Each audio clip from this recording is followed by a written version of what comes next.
تو جب نبی صلی اللہ علیہ وسلم نے فرمایا نا کہ تم موت کے بعد دوبارہ زندگی ملے گی, تمہیں اللہ کے سامنے حساب و کتاب دینا ہے, تو وہی مشہور سوال تھا سأل سائل بعذاب واقع. اللہ فرماتے ہیں یہ لوگ آپ سے پوچھتے ہیں وہ کب واقع ہوگا, جو عذاب واقع ہونے والا ہے اس کے بارے میں ایک سائل نے پوچھا. اللہ فرماتے ہیں واقع کب ہوگا یہ تو میں نہیں بتاؤں گا, میرا اصول ہی نہیں ہے کہ میں قیامت کا علم بتا دوں, لیکن اتنی بات ہے للکافرین لیس لہ دافع, جو بھی اللہ کا منکر ہے, اللہ کو نہیں مانتا, اللہ کے حکام کو فالو نہیں کرتا, جب وہ عذاب آئے گا تو دنیا کی کوئی طاقت اس عذاب سے ان کو بچا نہیں سکے گی. تعرج الملائکۃ والروح الیہ فی یوم کان مقدارہ 50,000 سنہ, 50,000 سال کا ایک دن ہوگا. کہیں 1,000 سال اللہ نے ذکر کیا میدان حشر کے بارے میں, کہیں 50,000 سال. تو علماء نے بیان کیا یہ لوگوں کے حالات کے حساب سے ہوگا. یہ ٹائم کے جو یونٹ ہے نا یہ ہر ایک کے حق میں مختلف ہوتے ہیں. دیکھو جب ہم پیدا ہوئے تو ہم کائنات کو بننے کے اربوں سال کے بعد پیدا ہوئے ہوں گے نا, تو کیا ہمیں انتظار کرنا پڑا؟ بولو نا کیا ہو گیا؟ اگر ہمیں اللہ انتظار کرواتا ابھی تم عالم ارواح میں ہو 1 ارب سال کے بعد تمہارا نمبر آئے گا, تو میں تو بوریت سے مر چکا ہوتا. کیا خیال ہے بھائی؟ جہاں فلائٹ 1 گھنٹہ لیٹ ہو جائے انتظار میں آدمی ٹینشن میں چلا جاتا ہے. لیکن ہم تو جب آئے تو ہمیں تو لگا کہ کائنات کی ابتدا آج سے ہو رہی ہے جب ہم نے ہوش سنبھالا, کیونکہ ہمارے وہ یونٹ جو تھے نا, جو وقت کی اکائیاں ہیں, وہ ہمارے حق میں اسٹارٹ ہی نہیں ہوئی تھیں. تو اسی طرح مرنے کے بعد جو مردے کے لیے جو ٹائم کے یونٹ ہے نا وہ چینج ہوتے ہیں. ورنہ جو مردہ بیچارہ 20,000 سال پہلے دفن ہوا ہے وہ تو قبر میں کوئی عذاب نہ بھی ہو رہا, وہ تو پڑے پڑے ہی بور ہو گیا ہوگا کہ اللہ قیامت لے آ, میں تو ٹینشن میں آ گیا ہوں, 20,000 سال ہو گئے مجھے. تو اس کو تو ایسا نہیں لگے گا کہ 20,000 سال ہو گئے. وہ جب دوبارہ اس کو اللہ تعالیٰ اٹھائیں گے تو نیک لوگوں کو تو لگے گا ابھی ہم سوئے تھے اور ابھی ہمیں کسی نے آ کے اٹھا دیے. جیسے گہری نیند میں جب انسان سوتا ہے کئی گھنٹے بعض دفعہ سوتا ہے, کوئی آ کے اٹھائے تو اس کو لگے گا یار ابھی تو میں سویا تھا, ابھی آپ نے اٹھا دیا ہمیں. تو سوتے ہوئے آدمی کے ٹائم کے یونٹ الگ ہوتے ہیں, مرنے کے بعد کے ٹائم کے یونٹ الگ ہوتے ہیں, عالم ارواح کے الگ تھے. اور بعض تو یہ بھی میں نے سنا ہے کہ دوسرے سیارے پہ آپ چلے جائیں نا زمین کے علاوہ تو وہاں بھی ٹائم کے یونٹ چینج ہو جائیں گے. تو اسی طرح آخرت کے ٹائم کے یونٹ بالکل الگ ہے. ایک دن 50,000 سال کی, دنیا کا جو 50,000 سال ہے نا وہ وہاں کا ایک دن ہوگا. کسی کے حق میں 1,000 سال, کسی کے حق میں 50,000 سال. یہ وہ ہے جب حساب و کتاب جس میں ہوگا تو اللہ نافرمانوں کو عذاب سے پہلے نا حساب و کتاب کا عذاب دیں گے. اللہ ہم سب کو اس عذاب سے محفوظ رکھے, جس کو قرآن نے ایک جگہ بیان کیا یجعل الولدان شیبا, وہ ایسا دن جو بچوں کو بوڑھا کر دے, ایسا دن یفر المرء من اخیہ, انسان اپنے بھائی سے دور بھاگے. اس لیے بڑے بڑے اللہ والے وہ جہنم سے زیادہ پناہ مانگا کرتے تھے میدان حشر کی سختیوں سے. جہنم تو اس سے زیادہ سخت ہے, لیکن وہ میدان حشر کوئی کم چیز نہیں ہے, وہ کوئی کم عذاب نہیں ہے. تو اللہ فرماتے ہیں کہ 50,000 سال کے برابر ایک دن ہوگا. فاصبر صبرا جمیلا انہم یرونہ بعیدا. جب مشرک بار بار کہتے بھائی چھوڑو ابھی لے آؤ نا ابھی لے آؤ, تو نبی صلی اللہ علیہ وسلم کو پریشانی ہوتی کہ بھئی اللہ وقت بتاتا کیوں نہیں ہے, بتا دے تاکہ میری جان چھوڑیں یہ لوگ. تو اللہ نے پیغمبر صلی اللہ علیہ وسلم کو تسلی دی, فاصبر صبرا جمیلا, اے نبی آپ صبر جمیل کریں. صبر جمیل وہ صبر ہے جس میں ذرا بھی شکایت نہ ہو. انہم یرونہ بعیدا, اے نبی یہ لوگ سمجھتے ہیں اس کے آنے میں بہت ٹائم ہے, لاکھوں کروڑوں سال ہیں. ونراہ قریبا, جبکہ ہم دیکھ رہے ہیں بس آنے والی ہے. کیوں؟ جب آپ مر گئے نا, ابھی دیکھو ہو سکتا ہے 1,000 سال باقی ہوں قیامت آنے میں, ہو سکتا ہے 20,000 سال باقی ہوں, لیکن ہمارے مرنے کے بعد ہمیں نہیں لگے گا 20,000 سال, ہمیں تو ایسا لگے گا ابھی ہم مرے تھے اور اتنی جلدی اللہ نے قیامت قائم کر لی. تو ہمیں تو اپنی موت کے حساب سے چلنا ہے بھائی. ہمیں کیا پتا کہ ہمیں کیا کرنا ہے اس سے کہ 50,000 سال بعد قیامت آئے یا 1 کروڑ سال بعد آئے. جب ہم مر گئے تو ہماری قیامت واقع ہو گئی ہے, ٹائم کے یونٹ ہمارے حق میں چینج ہو جائیں گے. تو اس لیے اللہ کہتے ہیں انہم یرونہ بعیدا, اے نبی یہ سمجھتے ہیں بہت بعد میں آئے گی قیامت. ونراہ قریبا, ہم تو دیکھ رہے ہیں کب ہے, بالکل قریب ہے, وہ زیادہ ٹائم نہیں ہے. یوم تکون السماء کالمہل, اللہ فرماتے ہیں جس دن آسمان تیل کی تلچھٹ کی طرح ہو جائے گا, ایسے پگھل جائے گا آسمان. اتنی بڑی تباہی آنے والی ہے اس کائنات پہ جس پہ ہم فخر کر رہے ہیں, اس یہاں کے شاپنگ سینٹروں پہ فخر کر رہے ہیں, میں بھی ایک پروگرام میں گیا نا اسلام آباد میں, بڑا زبردست پروگرام تھا, بڑے بڑے تاجر آئے ہوئے تھے, تھوڑا سا موٹیویٹ کرنا تھا لوگوں کو تاکہ پیسہ کمائیں. تو یہ تو اچھی بات ہے, اسلام تو آپ کو بزنس کا پیسہ کمانے کا حکم دیتا ہے تاکہ ہم بھکاری پن سے نکلیں.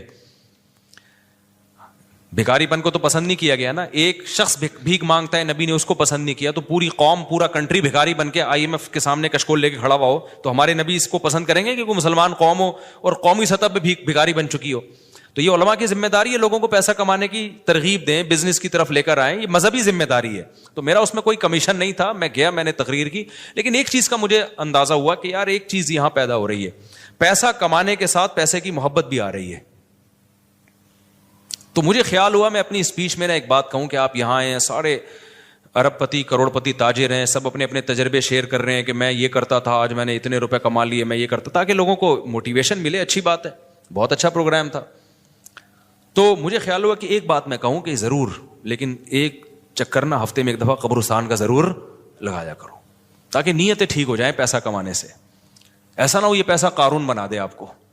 تو ایک دفعہ ایسا کیا کرو, جیسے یہ پروگرام ہو رہا ہے بڑا زبردست, لوگ آ رہے ہیں, ایوارڈ مل رہے ہیں, اور تو یہاں سے نکل کے, لیکن میں نے کہا نہیں, میں نے کہا یہ ان کے مینٹل لیول سے نا اوپر کی چیز, ہر چیز ہر جگہ کہنے کی نہیں ہوتی. یہ کہیں گے مفتی صاحب رنگ میں بھنگ ڈال کے چلے گئے, اچھا بھلا ہم دیکھ رہے تھے اتنے کروڑ پتی لوگوں کو سن کے ہمیں بھی خواب آ رہے تھے کل ہمارے پاس لینڈ کروزر ہوگی, 4 شادیاں ہوں گی, اب پیسہ ہوگا زبردست, یہاں جائیں گے وہاں جائیں گے. یہ مولوی نے آ کے یہاں بھی کیا کر دیا, قبرستان کی باتیں شروع کر دیں. تو وہ مناسب نہیں تھا, لیکن دل چاہ رہا تھا کہ میں ان سے کہوں اگلا پروگرام وہ بول دوں گا کہ بہت زبردست پیسہ کمائیں, ایک دفعہ جا کے قبر میں جو آپ سے پہلا کما کے چلے گئے نا پہلے کما کے, یہ یوٹیوبرز تو یہاں آ رہے ہیں اپنا ایکسپیرینس شیئر کر رہے ہیں, میں ایسا کانٹینٹ بناتا ہوں اور میں ایسے محنت کرتا ہوں. اچھی بات ہے, مجھے بڑی خوشی ہو رہی تھی, تھوڑی سی امیدیں ہوئی کہ شاید پاکستان اب شاید اچھی سمت میں جانا شروع ہو جائے. تو مجھے ان پہ وہ کوئی نہیں, وہ تو بہت اچھا کر رہے تھے, بلکہ یہ تو ایک ظرف کے بڑے ہونے کی بات ہے کہ آپ بتائیں کہ میں نے پیسہ ایسا کمایا, ورنہ لوگ بتاتے کہاں ہیں. مجھے ان یوٹیوبرز میں خوشی ہو رہی تھی, وہ بتا رہے تھے ہم نے یہ کانٹینٹ بنایا, ہم نے ایسے چینل بنایا, اتنے پیسے کمائے. تو اچھی بات ہے, شیئر کرو یار تاکہ لوگوں کی غربت ختم ہو, وہ بھی کریں یہ کام. لیکن ساتھ ساتھ ایک بات, یہ پیسہ آپ کو سلیمان علیہ السلام جیسا بھی بنا سکتا ہے, اور قارون اور فرعون جیسا بھی, ابو بکر عثمان جیسا بھی بنا سکتا ہے, اور ابو جہل جیسا بھی بنا سکتا ہے. کیا خیال ہے, یہ سارے پیسے والے لوگ تھے نا. تو آپ پیسہ کما کے سلیمان علیہ السلام جیسے شکر گزار بن جاؤ, عثمان ابن عفان جیسے غنی بن جاؤ, عبد الرحمن بن عوف جیسے بن جاؤ. اس کے لیے ضروری ہے کہ ہفتے میں ایک دفعہ قبرستان کا وزٹ اپنے خرچے پہ کر لیا کریں, اور ایسے ہی نہیں گزرتے ہوئے, وہاں جا کے کھڑے ہو کے قبروں پہ دیکھا کریں کہ میں جتنا بھی بڑا بن جاؤں, میرے یوٹیوب پہ چینل پہ 10 ملین بھی سبسکرائبر آ جائیں, لیٹنا میں نے کہا ہے تھوڑے دنوں میں جا کے بھائی اس قبر کے اندر. لہذا اس پیسے سے میں اس قبر کی تیاری کر لوں تو فائدہ ہے, اور اگر یہ لینڈ کروزر ہی میرا مقصد ہے اور میرا مقصد عیاشی ہی ہے اور شو مارنا ہی ہے, تو بھائی پھر یہ تو قارون نے آپ سے زیادہ کما لیا, ان خزانوں کے ساتھ ہی زمین میں دھسا ہے. وہ سمجھتے ہو کہ نہیں سمجھتے ہو, تو تھوڑا سا کبھی کبھار جب بڑے بڑے پروگراموں میں جایا کرو تو تھوڑا سا قبرستان میں. ہمیں تو اللہ نے سہولت دی ہے, بہت خطرناک قبرستان ہے یہ جو ہے نا, کیونکہ گورنمنٹ نے لائٹیں کہیں بھی نہیں لگائیں, تو یہاں تو 2-4 لائٹیں تھیں, چرسیوں نے چوری کر لی. اب اندھیرا ہوتا ہے اس میں, اس سے بڑا فائدہ ہوتا ہے. اور جن بھوت بھی لوگوں کو نظر ہوتے نہیں ہیں جن یہاں پر, لیکن لوگوں کو نظر آ رہے ہوتے ہیں, ڈرے ہوئے جا رہے ہوتے ہیں نا. سرکٹا ایک دن نظر آیا کسی کو, بعد میں پتا چلا وہ کم بخت وہ نہیں سویٹر نا یہاں تک اس نے کیا ہوا تھا, سر ہی نہیں تھا اس کا, سویٹر یوں کر کے نا قبرستان پہ بیٹھا رہتا تھا, لوگ بھاگ جاتے تھے, بس سرکٹا آیا ہوا یہاں پہ, ٹھیک ہے نا. تو آپ یہ جو ہمیں اللہ نے بڑی سہولت دی ہے, کبھی کبھار ایسا کیا کرو, یہاں چلے جاؤ. رات کے وقت جاؤ گے تو جیسے آپ نے انرجی اپنی خرچ کرنی ہے نا, تو کہتے ہیں ڈاکٹر 1 گھنٹے کی واکنگ سے 15 منٹ کی جاگنگ بہتر ہے. 15 منٹ کی جاگنگ میں اتنی انرجی لگ جائے گی جو 1 گھنٹے کی واکنگ میں نہیں ہوگی. تو دن میں قبرستان 100 دفعہ جانے سے بہتر ہے رات میں 2:30 بجے 1 دفعہ چلے جاؤ. بس رات میں 2:30 بجے 1 دفعہ چلے جاؤ, اور وہاں جا کے بیٹھو, بیٹا آنا کہاں ہے, یہی آنا ہے. اور یہ جو لیٹے ہوئے ہیں نا, یہ سارے غریب نہیں تھے, ٹھیک ہے نا. ان میں بہت سارے کروڑ پتی تھے, ارب پتی تھے, 4 شادیوں والے بھی تھے, 1 والی بھی تھے, اور بچوں والے بھی تھے, بغیر بچوں والے بھی تھے, جوان بھی تھے, بڈھے بھی تھے, 30 سال کے بھی تھے, 15 سال کے بھی تھے, 6 مہینے کے بچے بھی تھے. کیا نظر آ رہے ہوں گے, خبریں جا کے دیکھو. کل ہوس اس طرح سے ترغیب دیتی تھی مجھے, وہ ایک شاعر نے بڑا شعر کہا ہے کہ مجھے ہوس جو ہے نا وہ ترغیب دیتی تھی. ہوس نہیں ہوتی پیسوں کی دولت کی کہ یہ سکندر ہے, ہاں وہ کہ جو ہے نا, مجھے پورا شعر یاد نہیں, 20 سال ہو گئے سنے ہوئے اس کو. اس کا خلاصہ بتا رہا ہوں کہ ہوس مجھے ترغیب دیتی تھی کہ بھائی پیسہ کماؤ, پھر یہ عیاشی اور اتنی عزت اور ایسا کچھ ہوگا اور بڑے مزے ہوں گے نا, اور نائٹ کلب جائیں گے, شرابیں پئیں گے اور یہ کچھ کریں گے. کہہ رہے ہیں ایک دن کیا ہوا, مجھے جو ہے قبرستان سے میرا گزرنا ہوا, تو مجھے جو ہے نا میری ہوس نے جو ہے نا مجھے 2-4 قبریں دکھائیں اور کہا یہ سکندر ہے, یہ دارا ہے, یہ کیکاؤس ہے. یہ سکندر اعظم کی قبر ہے, لاکھوں باندیاں تھیں اس کے پاس. آپ تو 2-4 گرل فرینڈ پہ فخر کر رہے ہو, گرل فرینڈ نہیں لاکھوں باندیاں. گرل فرینڈ آپ کے تابع نہیں ہوتی, باندی تو جیسے آپ بولو گے بھائی جو کام آپ اس کے ذمہ لگاؤ گے وہ بھاگ نہیں سکتی, نوکر ہے آپ کی. تو اتنی بڑی بڑی دنیا انہوں نے روئے زمین پہ حکومتیں کی ہیں. آج قبروں کے اندر یہ دارا ہے, یہ کیکاؤس ہے, یہ سکندر اعظم ہے. بڑے بڑے بادشاہوں کی قبریں آپ کو نظر آئیں گی پڑے ہوئے اندر. اب نئے زمانے میں شعر کو ہم یوں چینج کر دیں گے, یہ 10 ملین والا ہے سبسکرائبر تھے, یہ 20 ملین والا, یہ 50 ملین والا. ایک ایک کلپ بعض ایسے مشہور ہو جاتے ہیں, کھجا بھی رہے ہوں گے نا, بس یہ اپنی کھجانے کی ویڈیو ڈال دیں یوٹیوب پہ, لاکھوں روپے کما لیتے ہیں بیٹھے بیٹھے. وہ بعض ایسے مشہور ہو گئے, کچھ بھی نہیں کرے نا, بس وہ کہے کہ ناڑا باندھتے ہوئے دکھا دیں, ایک میں ناڑا باندھ رہا ہوں, میں ناڑا ایسے ٹائٹ کرتا ہوں, زار بند ایسے ٹائٹ کرتا. اتنے مشہور ہو گئے ہیں وہ, بس لوگ دیکھنا چاہتے ہیں. لوگ پتہ نہیں کیا ہو گیا اب اللہ جانے. وقار زکا نے کل ایک بڑی اچھی ویڈیو وائرل کی ہے یوٹیوبرز کے بارے میں, کہ اب میں وہ یوٹیوبرز کی وہ ویڈیو پہ جو اس نے کمنٹس کیا وہ تو نہیں بتاؤں گا کیونکہ اس پھر وہ اس کا نام لینا کسی کا ٹھیک نہیں ہے. اس نے کہا یار یہ عجیب ولاگر عجیب ٹائپ کے آ رہے ہیں, کچھ بھی کر لو, کچھ بھی کر لو, ملینز ایک ایک دن میں 1-1 ملین ان کے ویورز ہو جاتے ہیں. تو انہوں نے کہا یہ ان بلاگرز کا قصور نہیں, یہ قوم کا قصور ہے. اس نے بڑی اچھی بات کی, اس نے کہا یہ قوم کدھر کو جا رہی ہے بھائی. واش روم میں بیٹھا ہوا بندہ دکھا رہا ہے, دیکھیں آدھا اوپر والا دکھا رہا ہے. میں کہتا ہوں اگر وہ نیچے والا پورشن دکھا دے نا, یوٹیوب چینل بند کر دے گا, بولے گا بھائی اتنے سبسکرائبر اتنا کراؤڈ ہم برداشت نہیں کر سکتے, ڈی مانیٹائز کر دے گا یار. کہے گا بھائی یہ ہمارے بس میں اب. تو لوگوں کی نیچر دیکھو یار, کچھ بھی جو مشہور ہو جاتے ہیں ایک دفعہ مشہور ہو گئے نا, بس اب کچھ بھی کریں گے. گالی دے رہے ہیں, وہ ویڈیو آ گئی, کھجا رہے ہیں, لوگ دیکھ رہے ہیں کیسے کھجاتے ہیں یہ. تو لوگ عجیب ہیں. بہرحال جو ہو رہا ہے میں تو مارکیٹ میں وہی بتاؤں گا نا آپ کو. تو اب جو سوشل میڈیا سے وابستہ لوگ ہیں جن کے ٹک ٹاک پہ چینل, یوٹیوب پہ چینل, ان کے یہاں کامیابی کیا ہے, 4 ملین ہو گئے, 10 ملین ہو گئے, 50 ملین ہو گئے. وہ کہ تو ایک ویڈیو اتنی محنت سے بناتا ہے, 4 آدمی تجھے ملتے نہیں ہیں, اور میں کھجاتا بھی ہوں نا سر کو, تو اتنے ویورز آ جاتے ہیں.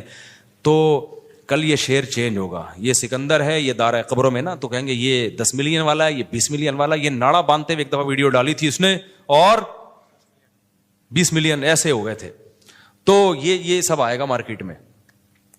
تو اس لیے میرا دل چاہتا ہے کہ میں ان لوگوں سے, میرا اس پروگرام میں دل چاہ رہا تھا ایک دفعہ بولوں کہ آپ تمام حضرات سے گزارش ہے, بہت اچھا پروگرام ہے, اور اللہ کرے اور پیسہ آئے اور یہ لوگ اپنے تجربوں کو شیئر کریں, لیکن کائنڈلی تھوڑا سا قبرستان بھی, ہمارے نبی نے پیسہ کمانے کی ترغیب دی ہے, ساتھ ساتھ قبرستان جانے کی بھی ترغیب دی ہے. صحیح بخاری کی حدیث ہے, کنت نہیتکم عن زیارت القبور فزوروها فانها تذکر الاخرہ.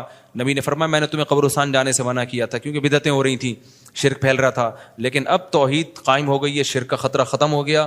فرمایا فزوروها, قبرستان جایا کرو, کیونکہ اس سے آخرت یاد رہتی ہے, انسان کو اپنی اوقات میں رہتا ہے, اپنی اوقات سے باہر نکلنے کی کوشش نہیں کرتا. تو اللہ میاں بھی فرما رہے ہیں تم اس کو بہت دور سمجھ رہے ہو, ہم سمجھ رہے ہیں بہت قریب ہے. اور یہ جتنی رنگینیاں اس کائنات کی نظر آ رہی ہیں نا, یہ سب ٹوٹ پھوٹ کے مٹی ہونے والی ہیں, برابر ہونے والی ہیں. تو یوم تکون السماء کالمہل وتکون الجبال کالعہن. اتنے بڑے بڑے پہاڑ اللہ کہتے ہیں روئی کی گالوں کی طرح اڑیں گے. آپ سبسکرائبر کو لے کے بیٹھے ہوئے ہو, یہ بڑے بڑے پہاڑ جو ہل نہیں سکتے نا, یہ روئی کی گالوں کی طرح اڑ رہے ہوں. وتکون الجبال کالعہن ولا يسأل حمیم حمیما. جگری دوست بھی کسی دوست کو نہیں پوچھے گا. تو اگلے ہفتے انشاءاللہ یہاں سے میں آگے سے شروع کروں گا تاکہ یہ صورت ہماری ختم بھی ہو. اللہ تعالی ہمیں موت سے پہلے نا تیاری کی توفیق عطا فرما دے. دنیا کماؤ ضرور بھائی, اتنا فری نہ کراؤ جتنا ہم دنیا کو فری کرا رہے ہیں، اتنا کراؤ جتنا یہاں پر رہنا ہے۔ اللہ تعالیٰ سمجھنے کی عمل کی توفیق عطا فرمائے۔ سنتوں کے بعد انشاءاللہ نماز کے بعد نا تھوڑی دیر سوال جواب کا سلسلہ ہوگا، جو بیٹھنا چاہیں بیٹھ سکتے ہیں۔ میری عمر 30 سال ہے، 1 سال پہلے میں نے عمرہ بھی کیا۔ میں اپنی پوری زندگی میں نماز قرآن کے قریب نہیں ہوا، لیکن گزشتہ 5 ماہ سے میں نے کوئی نماز نہیں چھوڑی۔ ماشاءاللہ ماشاءاللہ۔ کیا مجھے لازمی اپنی پچھلی فرض نمازیں ادا کرنی ہوں گی؟ ارسلان صاحب جی ادا کرنی ہوں گی، لیکن ایسا نہ ہو کہ پچھلی کے چکر میں اب اگلی بھی چھوڑنا شروع کر دیں، زیادہ ٹینشن لے لیں۔ فی الحال آپ اپنے آپ کو اس کا عادی بنا دیں، لیکن 6 مہینے سے تو عادت پڑ گئی ہے آپ کی، 5 ماہ سے ماشاءاللہ نماز نہیں چھوٹی، تو زیادہ ٹینشن نہ لیں اس کی۔ لیکن یہ کہ شرعی مسئلہ تو چینج نہیں ہو سکتا، تو اس میں فجر کے ساتھ 2 رکعت فرض فجر کے پڑھ لیے، ظہر کے ساتھ 4 پڑھ لیے، عصر کے ساتھ 4 اور پڑھ لیے، مغرب کے ساتھ پچھلی مغرب کے، عشاء کے ساتھ، اور ہمارے نزدیک وطر بھی چونکہ واجب ہیں، نبی صلی اللہ علیہ وسلم کی اس بارے میں صحیح حدیث موجود ہیں، تو وطر کی بھی قضا کرنی چاہیے۔ تو ایک دن میں کم سے کم 1 دن کی نمازیں پڑھ لیں آپ، تو اللہ نے چاہا تو انشاءاللہ یہ پوری ہو جائیں گی۔